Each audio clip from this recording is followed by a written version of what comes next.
So, good morning, students. Yesterday we have discussed about um, these types of natural heritages. Means in that rivers, vegetations, wildlife, etc. was there. In that wildlife, yesterday I forgot to discuss one thing. The last sentence of that wildlife, you see, this our national currency, our national currency highly valued by having the figure of four lions, horse and bull. So that you have to underline.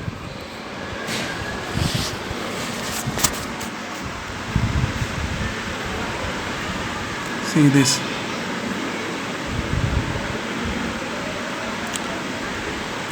Four lions and bull, that you have to underline.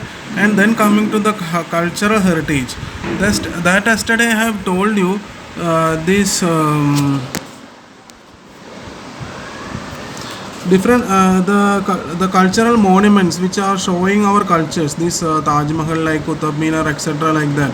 So this India has gifted to the world diverse and rich heritage. Cultural heritage is a man-made heritage. Whatever is received or created by human is tact, wisdom, art and skill is called cultural heritage, that you have to underline. Then the people of India from the prehistoric period have contributed to the people of the world the art of architecture and sculpture of 5000 years old. The remains of Indus Valley civilization is an evidence of this. So the remains of Indus Valley civilization, Mohenjo-daro, these all things we will discuss will be discussed in the next coming chapter.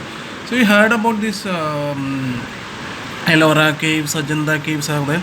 Third paragraph it is showing like that. Further, when we look at the figures of bullock or lion on inverted lotus of Mauryan era, the status of statue of Gautam Buddha in a meditative form in the Kalkhand statues of Jain Tirthakas and the caves of Ellora Rashtrakuta dynasty.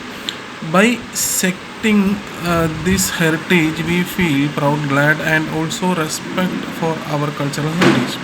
Our cultural heritage accommodates palaces, buildings. So I can underline our cultural heritage accommodates palaces, buildings, sculptures, stupas, viharas, chaityas, temples, mosques, tombs, forts, and gates. So these all yesterday we have discussed, right? So coming to the cultural heritage of Gujarat, that you know there are different places in Gujarat. The places having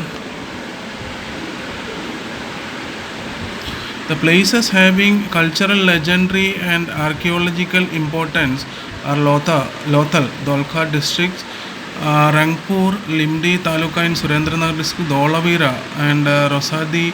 These all are related to our, this you can read now, cultural heritage of Gujarat. That is simple, and that you have to underline the places having culture. The first sentence you have to underline, and the places of pilgrimage are Victory Tower of Vadnagar, stone inscription, that also you have to underline.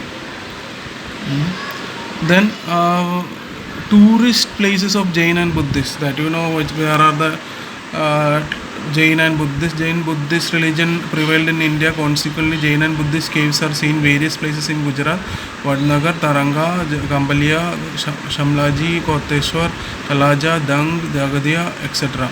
So these are the culture related to our Gujarat. Then fairs of Gujarat. Fairs, you know that first video I have mentioned about the name of fair, place of fair, time of fair. This you have to draw in your notebook. Whatever the fairs we have conducted. See, Bhavnath Mahadev fair, this Junagadh, Magbad 9 to 12, when it is conducted. Then coming to the land and people. There are different types of peoples lived over in ancient India. One is the first, the Dravidians are there, Negratoids are there, Ostroids are there, and Aryans are there. Other tribes, Mangaloids are there. So the Dravidians are basically the history says that the Dravidians came from the South India and the Aryans came from North India. So The Aryans, they are worshipping they are the nature lovers, and the Dravidians, they are worshipping the god as God as their father, as their god, and mother as their goddess. So in the exam and all, it may be asking what is the difference between the Dravidians and the Aryans. And then one more thing, that is Negratoids. Then I will explain that some historic beliefs that the Negratoids are the most ancient inhabitants of India. They came from Africa via Balochistan into India. Underline that. They came from Africa via Balochistan to India. They were black, having height of 4 to that also you have to underline. The last two sentences you have to underline. Then asteroid, Nishad people. People of this tribe came from Southeast Asia. These peoples came from Southeast Asia. That you have to underline. Their physical features were black skin and broad head, flat nose, short in height, etc. And the Aryans, who came later on India, called them Nishad. The Aryans called this asteroid people as Nishad. They named the asteroid peoples as Nishad people. And the origins of the tribes like Kol and Munda, Kashi, tribes of Assam, and the tribes of Nicobar and Myanmar have similarities to the asteroids. So you can underline that. They made what are their activities? They made clay utensils, wore cotton clothes, and knew many other skills. They had great religious beliefs too. So coming to the these two understood now. The Negratoid, they came from Africa via Balochistan, and asteroid, the physical characteristics of Negratoid peoples were the black skin and height of 4 to 5 feet, curly hair. Means they were known as Negroes. And asteroids are known as Nishad people. The Aryans was called asteroids as Nishad people, and there were the physical features of the asteroid peoples are black skin with broad head, flat nose, short in height, etc. These are the features of Negratoid and asteroid people. Coming to the third one, that is Dravidian people, it is very important. And Dravidians, originally, so it is written that originally Dravidians belonged to India. They were direct descendants of Stone Age civilization and the creator of Mohenjo-daro culture.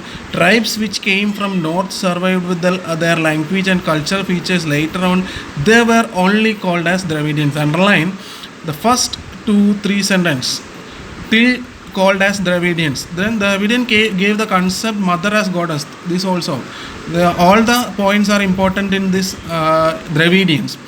Dravidians, they are considered God as mother, a god as their father, and goddess as their mother.